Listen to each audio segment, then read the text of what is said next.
இன்றே டவுன்லோட் செய்து உங்கள் ஃபேவரட் ஷோக்களை என்ஜாய் பண்ணுங்க. அண்ணே, கேக்குறேன், தப்பா எடுத்துக்காதீங்க. இந்த பூஜை எதுக்காக பண்றோம்? இது சித்தியோட ஏற்பாடுதான். சித்தப்பா நல்லபடியா வெளியில வரணுங்கிறதுக்காக தான் இந்த பூஜை பண்றாங்க.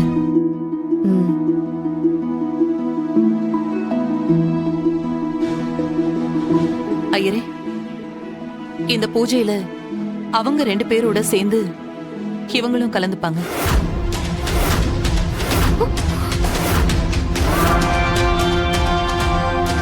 பூஜையில உதயபெருமாள் சாரோட மூத்த பையனும் மருமகளும் தானே கலந்துக்கணும். இவா யாரு?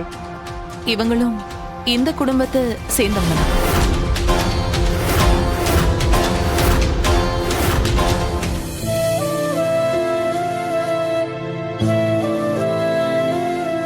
இவங்க பண்ணக்கூடாதுன்னா ஒன்னும் இல்ல.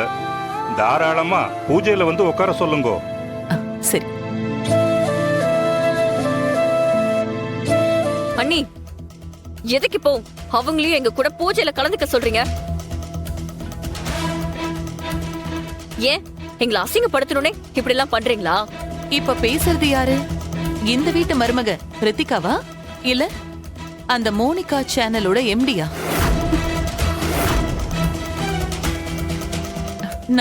நான் யாருக்கு பதில் சொல்லணும்? இல்ல, நீ எப்போ எப்படி பேசுவனே தெரியாது. அதான் இப்ப எப்படி இருக்குன்னு சொல்லிட்டா நான் அதுக்கேத்த மாதிரி பதில் சொல்லுவேன்ல, அதான் கேட்டேன். ஓ, நான் மோனிகாவோட சேனலுக்கு எம்டியா போனது உங்களுக்கு பிடிக்கல. உங்களுக்கு அகைன்ஸ்டா நான் ஒரு வேலை செஞ்சேன்னு இப்ப நீங்க என்ன அவமானப்படுத்துறதுக்காக இப்படி பண்ணுவீங்களா? பண்ணுங்க, இன்னும் என்ன வேணாலும் பண்ணுங்க. ஆனா நான் மாற மாட்டேன். நீங்க சொல்றத மட்டும் கேட்டுட்டு இருக்கிறதுக்கு நான் ஒன்னும் இதோ நிக்கிறாளே இந்த ஆயிலி கிடையாது. இவதான் நீங்க சொல்றதுக்கெல்லாம் சரி சரின்னு ஜால்ரா போட்டுக்கிட்டு இருப்பா. நான் அப்படிப்பட்டவ இல்ல. ரித்திகா, இப்ப எதுக்கு சத்தம் போட்டுட்டு இருக்க? பின்ன இவங்க பண்றதெல்லாம் பார்த்துட்டு சும்மா இருக்க சொல்றீங்களா? நீங்களும் எல்லாத்தையும் பார்த்துட்டு தானே இருக்கீங்க. போதும் ரித்திகா, கொஞ்சம் அமைதியா இருக்கியா?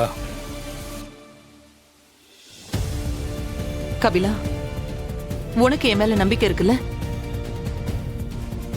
சொல்லு கபிலா, நான் எப்பவுமே உனக்கு கெடுதல் நினைக்க மாட்டேன்னு நம்பிக்கை இருக்குல்ல?